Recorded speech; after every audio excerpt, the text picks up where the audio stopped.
Hello and welcome to the King George Saturday's Best Country Mix, and joining us right here today is Phil Tittle. Phil, how you doing today? I'm doing great, Kayden. Thank you. It's my pleasure. So let's get started by getting to know you a little bit, and let's get started by getting to know you a little bit and how you got started in music. Tell us your story.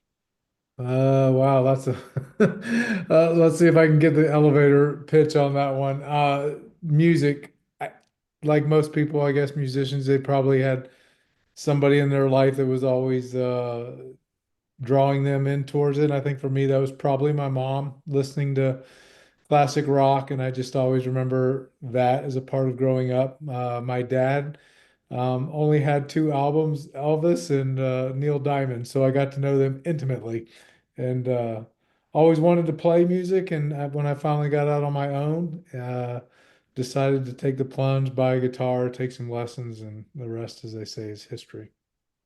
That's awesome. So you have a brand new song out there that I absolutely love the title to, by the way, and it's a great song. Shelter from the Storm. Tell us more about it. Shelter from the Storm is actually a cover song. That's a Dylan tune. So that was Yes. mine, but kudos to Bob Dylan for being the great songwriter he is. I think went into the studio on that. We were in the studio to do some writing and do a little bit of recording. And I don't know, the subject of Bob Dylan came up, favorite songs were discussed, and I mentioned that being one of my favorites. It's on my favorite album, Blood on Tracks. And my producer said, let's have a little fun with it. Let's see what we can do with it. So we did have to cut a couple verses out. Otherwise, you're looking at a typical, 8 or 9 minute song from Dylan. But we cut a couple versions out, or verses out. I think kept the overall intent of the song there, and just had a little fun and made it a little bit more me, a little more country spin on it, maybe a little more, I don't know, rock upbeat. So it was kind of fun. That is definitely fun for sure. So you got a lot of songs on here. There's a couple of them that really stood out to me. I got to ask you about cigarettes and TV. That one was that one was so unexpected. I had some, like most songwriters, I went to a workshop with Mary Gaucher. I don't know if anybody knows who she is, real pretty big following, singer-songwriter, but she talks about this concept of having this wood pile, where you kind of have these verses and these little thoughts and ideas, and you just sort of keep storing them and stacking them up, and when the right opportunity comes along, you go out to the wood pile, as she calls it, and you pull one of these off. And that was the case with cigarettes and TV. I had the beginning of a song that was a guy, middle-aged guy, kind of looking in on life and where he was and where he expected to be, and doing a little bit of soul searching.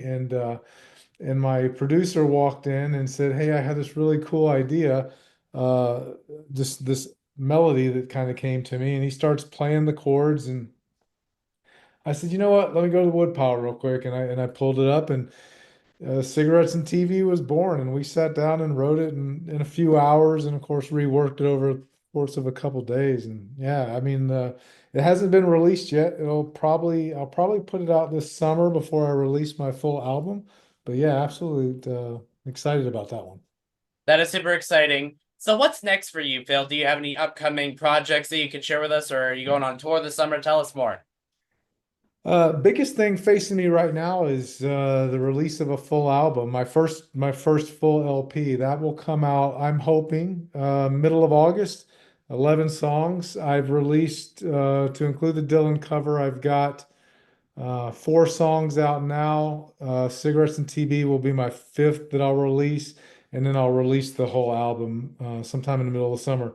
And I don't know where that goes from here, Caden. I mean, it's my first foray into this, really putting time, effort, not into just the production, but the marketing of it. And I'm still learning and just trying to enjoy the journey. I live over in the Milwaukee area. I did recruit the help of a bunch of really cool dudes, and we've kind of put together a band, and we are focusing on getting these original songs as well as covers that kind of fit that same vibe.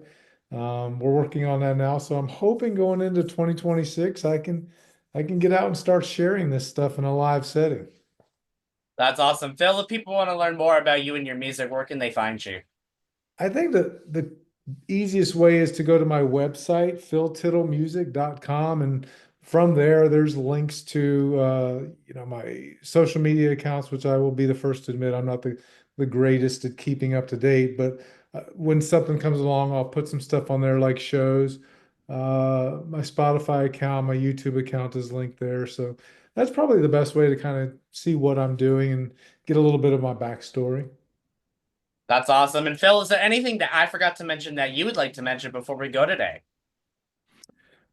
Just I mean, Kate, I would be remiss if I didn't thank you for doing the things that you do. You're giving a bit of a platform for, I've listened to some of your shows and indie artists like myself who were just out there just trying to find our way and share our love of music and share our vision of art and you're giving us that opportunity. So thank you for doing that. And yeah, I would just invite people to go check it out. I have my sound is, like everybody, I've been influenced, but I grew up down south, so I have a little bit of that southern rock in me, but also love that blues and country infusion. So I think they'll hear influences like Tom Petty, Chris Stapleton, Waylon Jennings, things like that coming through. So I hope they'll check it out and give me a follow on social media and all that stuff. Phil, thank you so much for taking the time to come on the Game Board Saturday's Best Country Mix. Definitely appreciate your time and support, and would love to have you on the show again real soon when you have something new to talk about, maybe this fall. Awesome, Kate. I'd love that. Thank you very much.